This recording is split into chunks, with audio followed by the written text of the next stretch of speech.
Bueno, ahora sí ya están todos. Bueno, entonces aquí, como dice aquí, es el que va a reconocer y va a dar inicio para que el ARN pueda, en este caso, llevar el mensaje y se pueda sintetizar las proteínas. El estructural, a ver, ¿qué hace el estructural? ¿A qué se dedica? ¿Codifica las enzimas? Codifica las enzimas, pero ¿qué enzimas? Las que van a inducir para que se pueda llevar a cabo la función. Aquí dice el operón lactosa codifica las enzimas necesarias para el metabolismo de la lactosa. ¿Sí? Entonces, este estructural codifica las enzimas, pero se va a metabolizar aquí en especial, porque este es un ejemplo, es la lactosa. Y por cierto, ¿la lactosa qué es? ¿Y de qué está formado? La lactosa es un azúcar. Muy bien. Y es un disacárido. A ver, Carlos, ¿qué más me puede decir? La lactosa es un disacárido que se forma de glucosa y galactosa. Galactosa, muy bien, exactamente. Y recuerden que es un azúcar, a los azúcares también los podemos llamar polialcoholes, carbohidratos, hidratos de carbono, etc. Bueno, entonces aquí estamos viendo la importancia que tiene el estructural. Transcripción, pero en procariotas. Ahora ya no estamos hablando de eucariotas, en procariotas. El modelo de Operón fue propuesto por Jacob, basado en sus estudios genéticos y bioquímicos.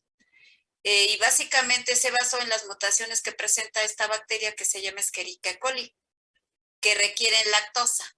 Entonces aquí, así como estamos viendo del operón, pero en células eucariotas, pues también vemos que no se quedan atrás las procariotas. Por eso alguna vez yo les dije que nosotros nos parecemos a las bacterias, nos parecemos en este caso a los hongos, nos parecemos en este caso a diversas especies, pero hasta en las plantas, pero en la bioquímica. Hace rato estábamos hablando de eucariota, el operón, pero también las procariotas, ¿sí? No exactamente va a ser en lactosa, ¿sí? Sino a veces ellas requieren lactosa, ¿sí? Y entonces para producir, recuerden que las procariotas hacen respiración anaerobia. La transcripción de procariotas, la fase de iniciación. Se une el RNA polimerasa y se une a las subunidades alfa, provocando un cambio de conformación. Fíjense, se une al RNA polimerasa y provoca un cambio de conformación y permite reconocer la zona promotora, que es la zona con abundancia de T. La T que base nitrogenada es ¿Timina? timina. Y la A y la A que base es Adenina. adenina. Entonces aquí en el caso de las procariotas, que es algo que no menciona el video, vemos que también se lleva a cabo en este caso la transcripción, pero aquí básicamente en la zona donde hay gran abundancia de timina y adenina. Luego se da una fase de elongación. El ARN polimerasa produce desenrollamiento, recorre la hebra, recuerden que se abre el ADN, recorre la hebra en dirección de 3 a 5 y se sintetiza el ARN de 5 a 3. Esto de 3 a 5 y de 5 a 3 se refiere así como en química orgánica, ¿se acuerdan? Para que nosotros demos el nombre a los compuestos orgánicos, empezamos a numerar los carbonos por la cadena más larga, ¿sí? Ahora, si nosotros recordamos, en el caso del ADN, tiene doble hélice. Entonces, una doble hélice se puede empezar a numerar 1, 2, 3, 4, 5, 6, 7, 8, 9, 10. Y la otra en sentido opuesto, ¿sí? Por eso dice de 3 a 5 o la dirección de 5 a 3, porque recuerden que tiene dos hebras. La velocidad de transcripción de unos 40 ribonucleicos por segundo. Fíjense, ¿cuánto tarda en transcribir la velocidad de transcripción? Por segundo. Entonces, si en célula procariota se hace de esa manera, pues en el caso de nosotros, algo muy semejante. Entonces se hace muy rapidísimo. ¿Por qué? Porque ahorita en este momento, no solamente de células procariotas, sino también de eucariotas, es necesario transcribir. porque se están renovando ciertas células dentro de nosotros, de algunos órganos, de tejidos, de la piel, crecimiento de cabello, etcétera, etcétera. ¿Sí? Personas que a lo mejor sufrieron un daño en un hueso, hay una fractura. Entonces ahí debe de haber mitosis. Y para que haya mitosis debe de transcribirse y sintetizar las proteínas. Entonces no solamente sucede en procariotas, sino también sucede en nosotros. La tercera fase, finalización. Al finalizar la transcripción en esta zona, abunda. ¿Qué abunda? La citosina y la guanina. Ajá. Seguida por 6 o más timinas. Nos vamos a regresar. Aquí es un poquito diferente, en este caso. Entonces tenemos 1, 2 y 3 fases. La primera fase es la de iniciación. Y es básicamente la zona donde haya gran abundancia de timina y adenina. Estamos hablando de procariotas. La fase de elongación. Aquí recuerden que la hebra de al ADN se desenrolla, ¿sí? Con ayuda de la ARN polimerasa. Recorre la hebra, pero la recorre, se puede decir, si tuviéramos aquí vamos a suponer que todo este renglón es una de las hebras. Entonces empezamos a numerar 1, 2, 3, 4, 5. Y luego en sentido contrario. Aquí esta sería la segunda hebra, 1, 2, 3, 4, 5. Y luego la fase de finalización. Y es donde finaliza cuando reconoce que hay ¿qué? Para reafirmar que hay. Citosina y guanina. Y después de esa guanina, ¿cuántas timinas le siguen? 6 o más. 6 o más, muy bien. Entonces allí es un poquito diferente a lo que se vio en célula eucariota. Aquí hay un cuadrito donde se presenta en este caso las diferencias. Aquí, célula procariota. Se puede transcribir todo el ADN en cualquier momento.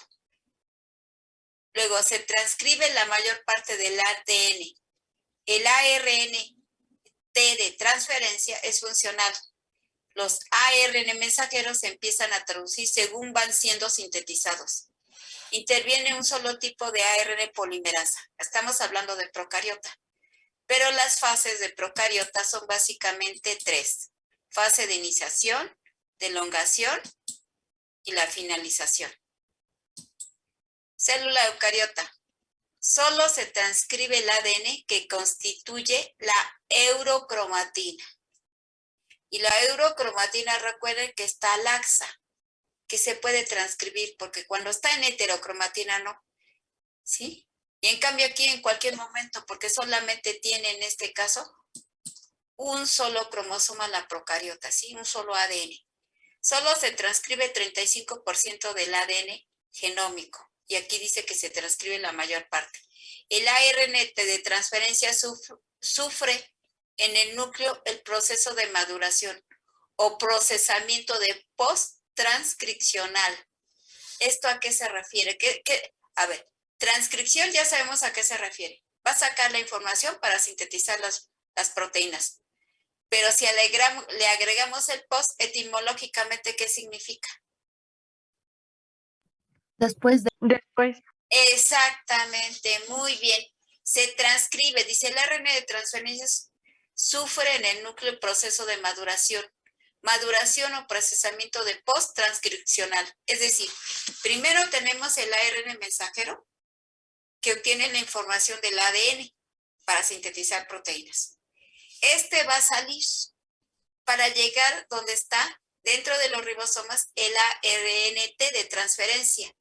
Entonces, ahí empieza maduración. ¿Qué significa? Que se le está dando al de transferencia la información, el ARN mensajero se lo dio, para saber exactamente cuál es la secuencia de aquellas bases que forman los aminoácidos de la proteína que requiere, en este caso, la célula.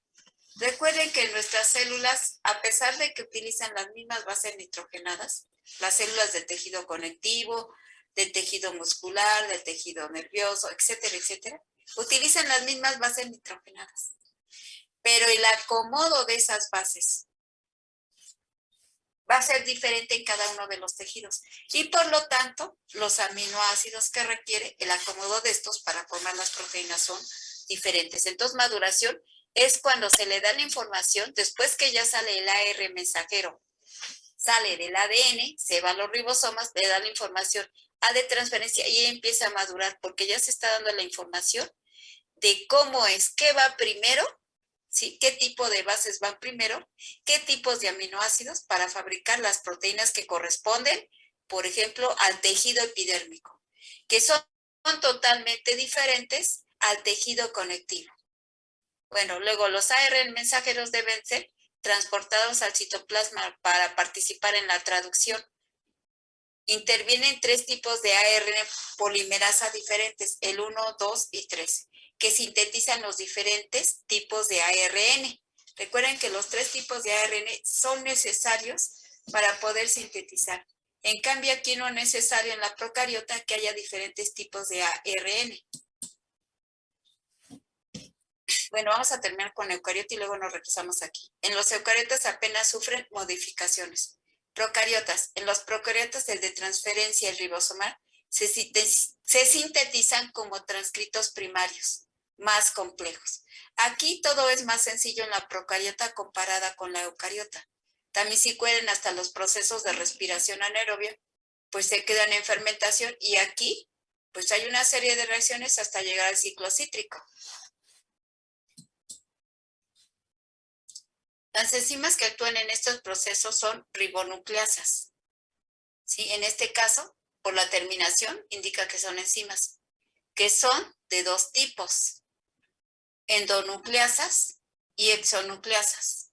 Las endonucleasas cortan enlaces específicos dentro del RNA generando fragmentos discretos.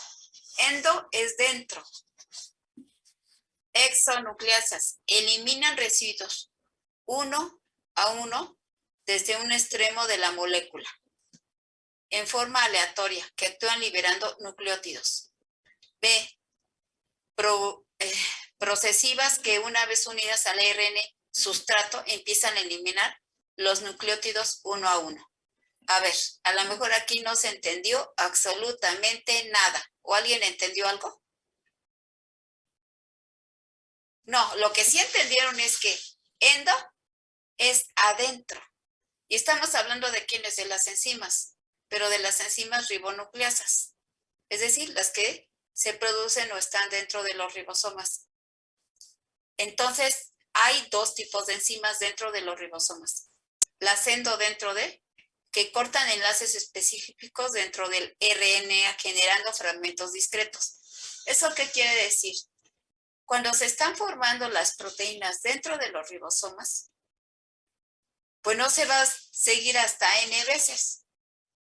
El ensamble, en este caso, de los aminoácidos que van a formar las proteínas. No se va a seguir N veces. De acuerdo a la proteína, recuerden que hay proteínas que pueden estar formadas por 50 aminoácidos, por 200, por 1000. Dependiendo de esa proteína, pues entonces, ¿qué es lo que se van a generar? Se van a llegar y decir, no, hasta aquí llegó esa proteína, que es la que está pidiendo el núcleo porque la quiere de esa manera. Y entonces aquí dice generando fragmentos discretos. Discretos quiere decir que son exclusivos, de acuerdo a lo que requiere cada una de las células. Ahora, exonucleasas. Otra vez estamos hablando de estas enzimas. Eliminan residuos. Uno desde un extremo de la molécula. Por ejemplo, cuando ya se tiene la molécula de una proteína que requiere un tejido, tiene extremos, ¿sí? Extremos. Si por alguna causa, por algún error, a lo mejor se le agregó un fragmento más de un aminoácido o una base nitrogenada que no corresponde, entonces eso es lo que van a hacer las exonucleasas. Es como revisar. Y esto se parece a lo siguiente. Si nosotros ya terminamos de ensamblar una camisa, que es equivalente a unir las partes, que serían los aminoácidos para formar una proteína, la camisa no se va a quedar así, la revisamos. Hay veces que en la camisa, una vez que terminamos de coserla, tiene hebras de hilo, ¿sí? Por ahí le cuelgan hebras de hilo. Entonces, ¿qué tenemos que hacer? ¿Le dejamos esas hebras a la camisa, así colgando? ¿Qué hacemos en la camisa? ¿Le dejamos las hebras o qué hacemos? Se las cortamos. Te las cortamos exactamente, porque esa camisa no va a llegar a un lugar X para estar a la venta así con todas las hebras ahí. ¿Qué presentación tiene? No es la adecuada. Ah, bueno, pues esto se parece también cuando se están ensamblando los aminoácidos, que de repente imaginemos que le queda una hebra. Una hebra puede ser una base nitrogenada que le queda colgando, por decirlo así, entre comillas. ¿Qué hacemos? Entonces aquí está revisando que la proteína quede impecable para que la célula la pueda utilizar. Y entonces de esa manera pues se elimina residuos, ¿sí? De los extremos de la molécula. ¿Cómo le hace? Lo hace a veces en forma aleatoria, que actúan liberando un nucleótido.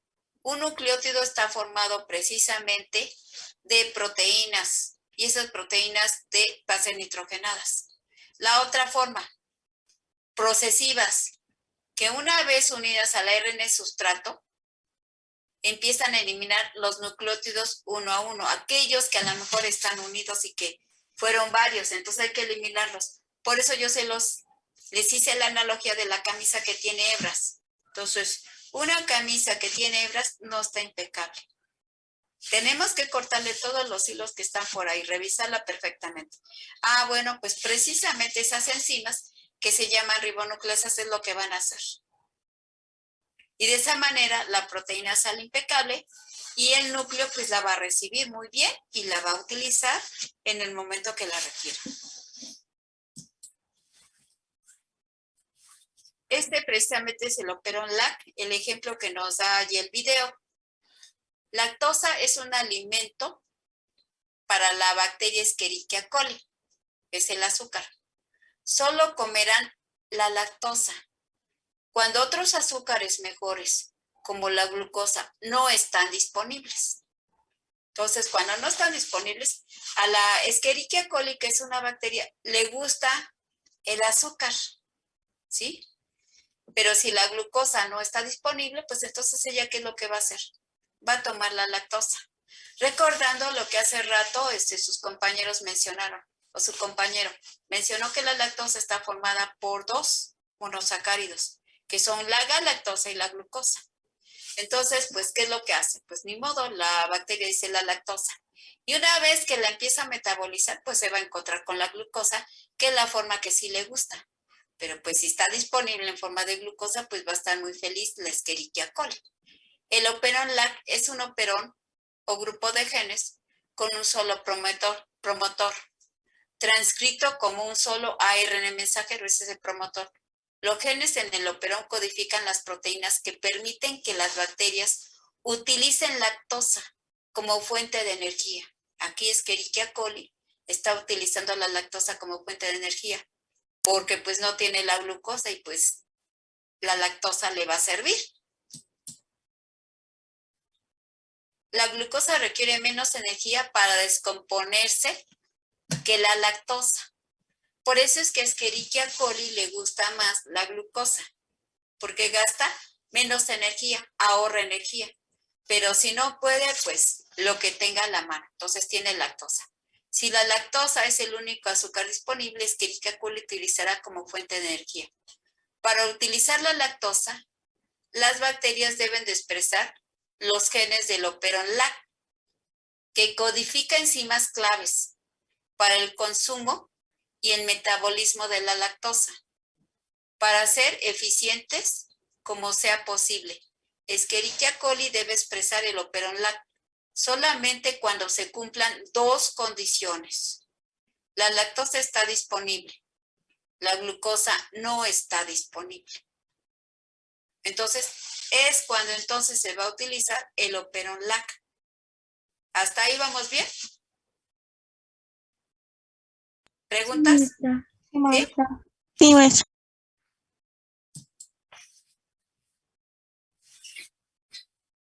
Aquí tenemos una pregunta. ¿Cómo se detectan los niveles de lactosa y de glucosa? Por medio de dos proteínas llamadas represor LAC. Actúa como un sensor de lactosa. La proteína activadora catabolito, que se representa con CAP, actúa como un sensor de glucosa. Catabolito, lo que es catabolito, sustancia de desecho del metabolismo, que se elimina, por alguna de las vías de excreción. Bueno, aquí entonces, la proteína activadora catabolito actúa como un sensor de glucosa. Entonces, aquí dice, ¿cómo se detectan los niveles de lactosa y de glucosa? Entonces, aquí por el represor LAC, ¿sí? Y el represor, o más bien, y la proteína activadora catabolito es un sensor para decir si hay glucosa. Estas son señales químicas por las cuales se puede reconocer qué tipo de azúcar está en ese momento dentro de las células. Proteína activadora. Se une a una... A ver, la proteína activadora, ¿qué es lo que reconoce? ¿Es el sensor para qué? ¿Qué reconoce? Glucosa. Exactamente. La proteína activadora reconoce glucosa y el represor LAC reconoce lactosa. Entonces, la proteína activadora reconoce la glucosa. Ahora, ¿cómo lo hace? Se une a una región del ADN justo antes del promotor del operón LAC y ayuda a que la ARN polimerasa se una al promotor, lo que promueve los altos niveles de transcripción. Esto es lo que va a hacer, pero recordemos que está reconociendo que hay glucosa. Operón LAC. Este es de Escherichia coli.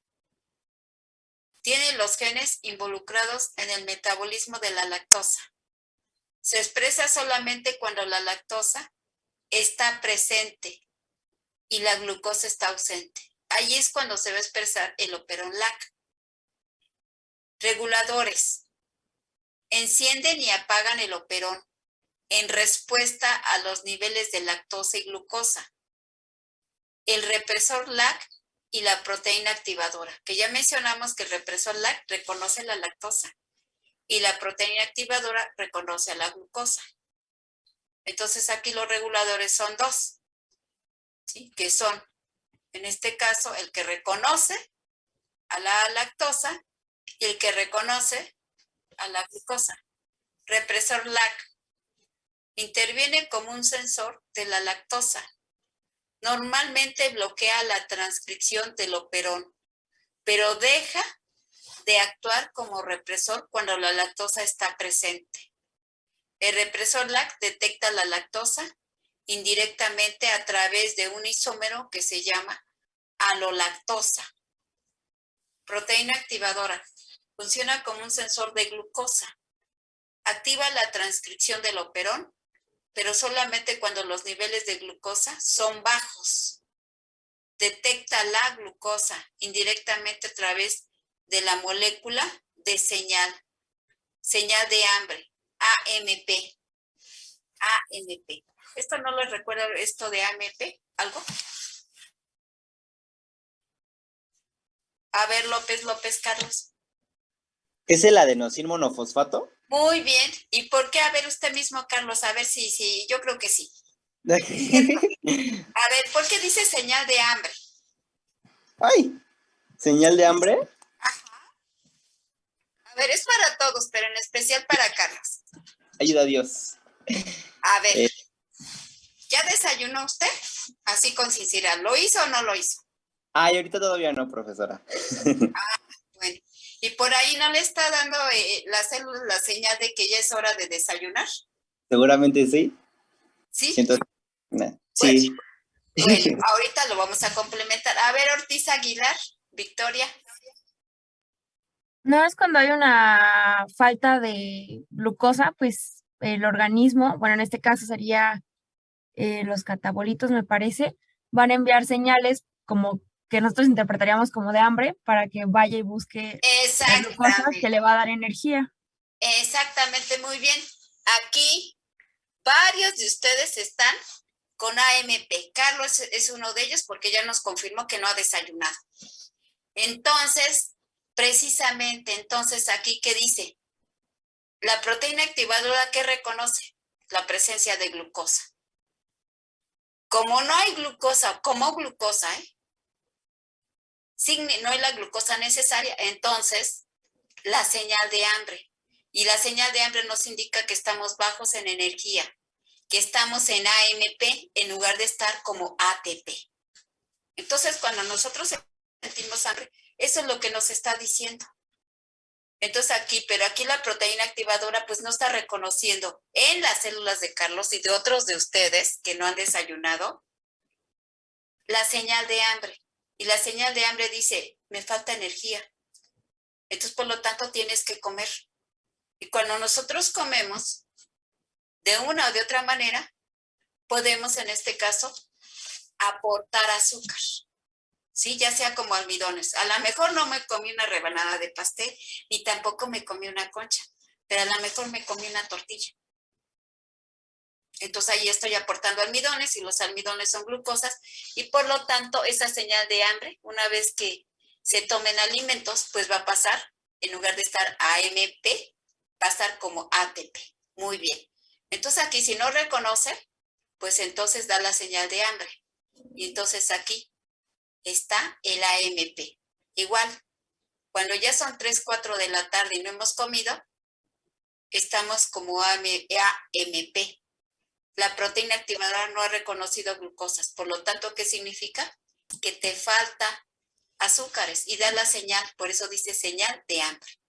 ¿Sí? Entonces ya sabemos quién lo reconoce y nos da los avisos.